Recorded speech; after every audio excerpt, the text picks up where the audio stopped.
দিকে যাচ্ছে, মানে নিচে থেকে উপরের দিকে যাচ্ছে। আর যাওয়ার ফলে কি হচ্ছে না, যে ইনলেট পোর্ট যেটা থাকছে সেটা তখন ওপেন থাকছে, ইনলেট পোর্ট ওপেন থাকছে। ইনলেট পোর্ট ওপেন থাকার মানে কি হচ্ছে, ফ্রেশ এয়ার আবার ইঞ্জিনের ভেতরে বা ট্রান্সমিটারের মধ্যে চলে আসছে। ফ্রেশ এয়ার কোথায় আছে, ট্রান্সমিটারের মধ্যে চলে আসছে। তারপর কি হচ্ছে না, পিস্টন যখন উপর দিকে উঠছে, মুভ করছে, মুভ করার পরে কি হচ্ছে না, পিস্টন দিয়ে মানে যখন উপর দিকে উঠছে পিস্টন, এয়ারটা ওই সিলিন্ডারের মধ্যে গেছে, যে ফ্রেশ এয়ারটা ওই সিলিন্ডারের মধ্যে গেছে, তাকে কম্প্রেস করছে। তাই পিস্টন যখন উপর দিকে উঠবে তখন কি করবে, এয়ারটাকে কম্প্রেস করবে। কম্প্রেস করার পরে কি হচ্ছে, এয়ারের সাথে কম্প্রেস করার পর অনেক হিট বাড়ছে, হিট বাড়ার পরে অনেক করছে আমি স্পার্ক প্লাগ দিয়ে কি করছি, মানে স্পার্ক করে দিচ্ছি, একটা আগুনের ওখানে ক্রিয়েট করে দিচ্ছি। তারপরে কি হচ্ছে, মানে পুরো জ্বলে যাচ্ছে। জ্বলে যাওয়ার পরে কি হচ্ছে, আমরা একটা পাওয়ার পাচ্ছি। বুঝতে পেরেছো? তাহলে আপ পাওয়ার কি হচ্ছে না, ইনলেট পোর্ট ওপেন থাকছে, আর বন্ধ থাকছে কি কি পোর্ট, ট্রান্সফার পোর্ট আর এক্সজস্ট পোর্ট। বুঝতে পেরেছো? তোমরা কি বলতে ইনলেট পোর্ট যখন ওপেন থাকছে তখন কি হচ্ছে না, ফ্রেশ এয়ার সিলিন্ডারের মধ্যে প্রবেশ করে যাচ্ছে। প্রবেশ করার পরে কি হচ্ছে, দেখো পিস্টন যখন উপর দিকে যাচ্ছে, মানে এটা হচ্ছে কি পোর্ট, এক্সজস্ট পোর্ট, আর এটা হচ্ছে ট্রান্সফার পোর্ট। বুঝতে পেরেছো? এটা হচ্ছে এক্সজস্ট পোর্ট, এটা হচ্ছে ট্রান্সফার পোর্ট। তো কি হচ্ছে, দেখো পিস্টনের দ্বারা এটা বন্ধ হয়ে যাচ্ছে, বন্ধ হয়ে যাওয়ার পরে এটা কি কম্প্রেস করছে, আর প্লাগটা মানে প্লাগ ক্রিয়েট করছে, এরপর আমরা পাওয়ার পাচ্ছি। আর সেই সময় এখানে ইনলেট পোর্টের যে এয়ারটা সেটা কিন্তু পুরো আমার এই ট্রান্সমিটারের মধ্যে পুরো এখানে স্টোর হয়ে যাচ্ছে, পুরো এয়ারটা প্রথমে স্টোর হয়ে যাচ্ছে। স্টোর হয়ে যাওয়ার পর কি হচ্ছে, এবার যখন আপ কমপ্লিট হয়ে যাচ্ছে, এটা যখন পাওয়ারটা ক্রিয়েট করছে, যখন মানে পাওয়ারটা তৈরি হয়ে তখন কি হচ্ছে, পিস্টনটাকে আবার নিচের দিকে ধাক্কা মেরে দিচ্ছে। যখনই ধাক্কা মারে তখন কি হচ্ছে না, আমার এই পোর্টটা কিন্তু অফ হয়ে যাচ্ছে, কিন্তু তখন অফ হয়ে যাচ্ছে, মানে এবার যদি পিস্টন নিচের দিকে নামে, ওটা যদি না অফ করে তাহলে কিন্তু এয়ারটা আবার এই দিকে ব্যাক পালিয়ে যাবে, সেটা যেটা বাধা দিচ্ছে। বাধা দেওয়ার ফলে কি হচ্ছে না, যখনই আপ ওয়ার্ড থেকে ডাউন ওয়ার্ড চলে আসছে, দেখো ডাউন ওয়ার্ডে আসা আসছে কি করছে না, এয়ারটা যখনই পিস্টনটা নিচের দিকে নামছে, ওই নিচে যে এয়ারটা ছিল তাকে এবার কম্প্রেস করছে, চাপ দিচ্ছে। চাপ দেওয়ার ফলে কি হচ্ছে না, এয়ারটাকে ডাইরেক্ট ট্রান্সফার করে কোথায় পাঠিয়ে দিচ্ছি, আমরা সিলিন্ডারের মধ্যে পাঠিয়ে দিচ্ছি। বুঝতে পারছো? যখনই পিস্টন নিচের দিকে আসছে, নিচের দিকে আসার পরে কি হচ্ছে, এই যে এয়ারটাকে চাপ দিচ্ছে, চাপ দেওয়ার পরে কি হচ্ছে না, এয়ারটা ট্রান্সফার করতে গিয়ে ডাইরেক্ট সিলিন্ডারের মধ্যে প্রবেশ করছে। এবার সিলিন্ডারে প্রবেশ করছে, কিন্তু সিলিন্ডারটা প্রথমে আমার পাওয়ার স্ট্রোক ক্রিয়েট করেছে, পাওয়ার স্ট্রোক হয়েছে, তারপরে কি হচ্ছে, মানে আমাদের স্মোক বা ধোঁয়া, মানে কিন্তু গ্যাস আমাদের ভর্তি হয়ে আছে। এবার ওগুলো তো বার করতে হবে, আবার ফ্রেশ এয়ার কি করে যাবে, এই ওখানে আবার করে। সেই জন্য কি করছি না, প্রথমে ট্রান্সফার করতে আমি কি করছি, ফ্রেশ এয়ারটা পাঠিয়ে দিয়ে ধাক্কা দিয়ে আমরা কি করছি না, এক্সজস্ট গ্যাসটাকে বাইরে বার করে দিচ্ছি। বুঝতে পেরেছো? ফ্রেশ এয়ারটাকে যে ফ্রেশ এয়ারটা যাচ্ছে, যাওয়ার পর কি হচ্ছে, এখানে যাচ্ছে, এখানে গিয়ে যে এক্সজস্ট করে দেওয়া গ্যাসটাকে ধাক্কা দিয়ে কিন্তু বার করে দিচ্ছে, তারপরে ফ্রেশ এয়ারটা ওখানে স্টোর হচ্ছে। ক্লিয়ার? বুঝতে পেরেছো? বুঝতে পেরেছো কিভাবে ক্লিয়ার কাজ হচ্ছে এটা? তাহলে আবার এটা হচ্ছিল সাকশন প্লাস কম্প্রেশন হচ্ছে, সাকশন হচ্ছিল একদিকে আর একদিকে কম্প্রেশন হচ্ছিল। সাকশন কিভাবে হচ্ছিল, যখন উপর দিকে যাচ্ছিল তখন কি হচ্ছিল, ইনলেট পোর্টটা ওপেন ছিল, ওপেন থাকার পরে আবার সাকশন মানে ফ্রেশ এয়ার ইঞ্জিনের মধ্যে চলে এলো। আর প্লাস কম্প্রেশন কি হচ্ছিল না, পিস্টন উপর দিকে উঠছিল, সেজন্য উপরে সিলিন্ডারের মধ্যে যে গ্যাসটা ছিল বা যে এয়ারটা ছিল তাকে কম্প্রেস করছিল। তাহলে আপ আউটপুটে আমার কি হচ্ছিল, সাকশন প্লাস কম্প্রেশন। নেক্সট হচ্ছে ডাউনওয়ার্ড।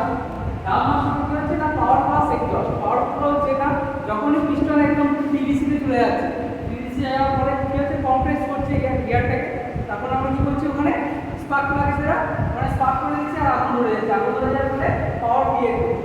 পাওয়ার তখন স্টোর হচ্ছে, যখন পিস্টনকে নিচের দিকে ধাক্কা দিচ্ছে, নিচের দিকে ধাক্কা দিলে কি হচ্ছে, পিস্টন নিচের দিকে নামছে, মানে পাওয়ার ব্যাক, মানে পাওয়ার আমরা পেয়ে গেলাম, ইঞ্জিনের যে পাওয়ার তৈরি করছে সেটা পেয়ে গেলাম। পেয়ে যাওয়ার পরে যখন নিচের দিকে নামছে, নিচের দিকে নামার পরে কি হচ্ছে, এবার ট্রান্সফার করতে এয়ার ঢুকছে।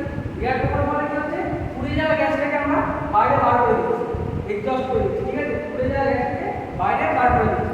তাহলে এখানে আমি ডাউন মাস্টার কি পাচ্ছি, দুটো স্ট্রোক পাচ্ছি, একটা হচ্ছে পাওয়ার প্লাস এক্সজস্ট, মানে পাওয়ারও বাইরে পেয়ে গেলাম, আর ট্রান্সফার করতে গিয়ে সিলিন্ডারের মধ্যে যাচ্ছে, যাওয়ার পরে কি হচ্ছে, এক্সজস্ট গ্যাসটাকে বাইরে বার করে দিচ্ছি।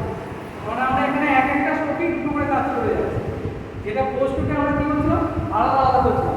প্রথমে সাকশন করছিলাম, তারপর কম্প্রেশন করছিলাম, তারপর পাওয়ার করছিলাম, তারপর এক্সজস্ট, চারটে স্ট্রোক করছিল। আর আমরা পোস্টে কি করছি না, এক একটা স্ট্রোকেই দুটো করে কাজ করে দিচ্ছি। তারপরে আমাদের দুটো কাজ একটা স্ট্রোকের মধ্যে হচ্ছে, সেখানে আমরা এটা দুটো স্ট্রোকে কমপ্লিট করে দিচ্ছি, একটা পুরো পাওয়ার সাইকেল। এটা হচ্ছে কি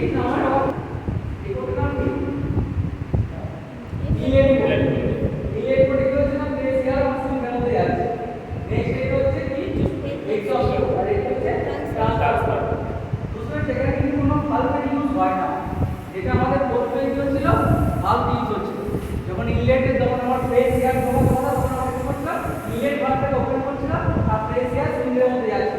কিন্তু এখানে কোনো ভালভ ইউজ হয় না, এখানে কোনো ভালভ ইউজ হয় না। এখানে ভালভের কাছ থেকে হচ্ছে পিস্টন হচ্ছে।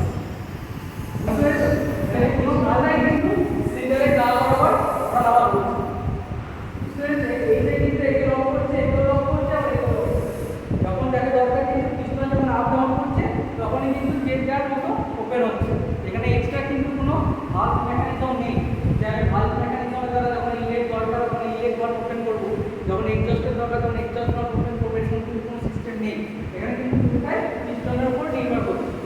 পিস্টনের আপ ডাউন মোশনের উপরেই এই ভালভ মেকানিজমটা এখানে কাজ করে। পিস্টনের যদি ইম্পর্টেন্ট জিনিস দেখো, এটা হচ্ছে একবার মানে পিস্টনটি কি আমরা কি করছিলাম যখন পোস্ট কি হচ্ছিল তখন পোস্ট হয়ে গেছিল ক্রাঙ্কশ্যাফট দুবার পাক পাচ্ছিল, তবে আমরা একটা পাওয়ার পাচ্ছি, তাই তো? চারবার যখন পিস্টন ওঠানো বলতো যে আমার ক্রাঙ্কশ্যাফটকে দুবার পাক দিতে হচ্ছে, এবার দুবার পাক করার পর আমরা একটা পাওয়ার পাচ্ছি। কিন্তু এখানে কি হচ্ছে না একটা পাকে একটা পাওয়ার পাচ্ছি। বুঝতে পেরেছো, ক্রাঙ্কশ্যাফটের একটা পাকে আমরা একটা পাওয়ার পেয়ে যাচ্ছি। আর পোস্ট হয়ে কি হচ্ছে সেটা দুবার পাচ্ছিল তবে আমরা একটা পাওয়ার স্ট্রোক পাচ্ছি। সেক্ষেত্রে এখানে কিন্তু অনেকটা পাওয়ারফুল ইঞ্জিন পাচ্ছি, তাই তো? কারণ চারবার ওঠানোর পর আমরা একটা পাওয়ার পাচ্ছি, শক্তি পাচ্ছি। কিন্তু দুবার ওঠানোর পর এই একটু শক্তি পাই, তাহলে অবশ্যই সেটা অনেক শক্তি বেশি হবে, তাই না? নেক্সট হচ্ছে টু স্ট্রোক ইঞ্জিন হচ্ছে স্মল অ্যান্ড লাইটার, মানে ছোট ইঞ্জিন হয় বড় ইঞ্জিন হয় না। টু স্ট্রোক ইঞ্জিন কিন্তু ফোর স্ট্রোকের মতো বড় হয়, টু স্ট্রোক ইঞ্জিন ছোট হয় আর হালকা। বুঝতে পেরেছো, টু স্ট্রোক ইঞ্জিন ছোট হয় এবং হালকা হয়। হ্যাঁ, ডিজেল ইঞ্জিন হয় টু স্ট্রোক। নেক্সট হচ্ছে থার্মাল এফিসিয়েন্সি, মানে এর তাপ শক্তি ব্যবহার করে যে কাজের ক্ষমতা সেটা হচ্ছে এর কাছে মানে কম, পোস্টের তুলনায় কম। তাপ শক্তি কাজে লাগে যে ক্ষমতা তৈরি করছে সেটা এখানে কিন্তু টু-স্ট্রোক ইঞ্জিনের ক্ষেত্রে কম, ফোর-স্ট্রোক কিন্তু থার্মাল এফিসিয়েন্সি বেশি।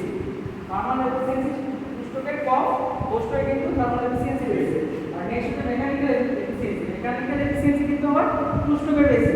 কারণ কি না, ও দুটো পাকে কিন্তু একটা পাওয়ার পেয়ে যাচ্ছে। আর ফোর-স্ট্রোক কি হচ্ছিল চারবার টানা করছিল, মানে ক্রাঙ্কশ্যাফট দুবার ঘুরছিল, সেখানে একটা পাওয়ার পাচ্ছে। আর এখানে কিন্তু এক পাকে একটা পাওয়ার পাচ্ছে। সেক্ষেত্রে এর কিন্তু মেকানিক্যাল এফিসিয়েন্সিটা অনেক বেশি। বুঝতে পেরেছো? নেক্সট হচ্ছে এটা হচ্ছে খুব কম, মানে হালকা কাজে আমরা ইউজ করি। এটা কিন্তু ভারী কাজে ভারী লোড নেওয়ার ক্যাপাসিটি অনেক কম। টু-স্ট্রোকে কিন্তু লোড নেওয়ার ক্যাপাসিটি কিন্তু বেশি নেই। টু-স্ট্রোকে লোড হয়, যখন তুমি লোড চাপাবে কিন্তু লোড চাপাটা তখন টু-স্ট্রোক আর কাজ করতে পারবে না, তার ক্ষমতা সেইভাবে। কিন্তু ফোর-স্ট্রোকে কিন্তু লোড ক্যাপাসিটি অনেক বেশি। বুঝতে পেরেছো? আর এটা আমরা কিসে ইউজ করি না, এটা এখন টু-স্ট্রোক ইঞ্জিন খুবই কম, মানে ইউজ হয় না বলেই চলে, খুব কম টু-স্ট্রোক ইঞ্জিন ইউজ হয়। আগেকার দিনে যে মকটেল বা স্কোটার কাটতো সেই স্কোটারে কিন্তু আমরা এই টু-স্ট্রোক ইঞ্জিন ইউজ করতাম।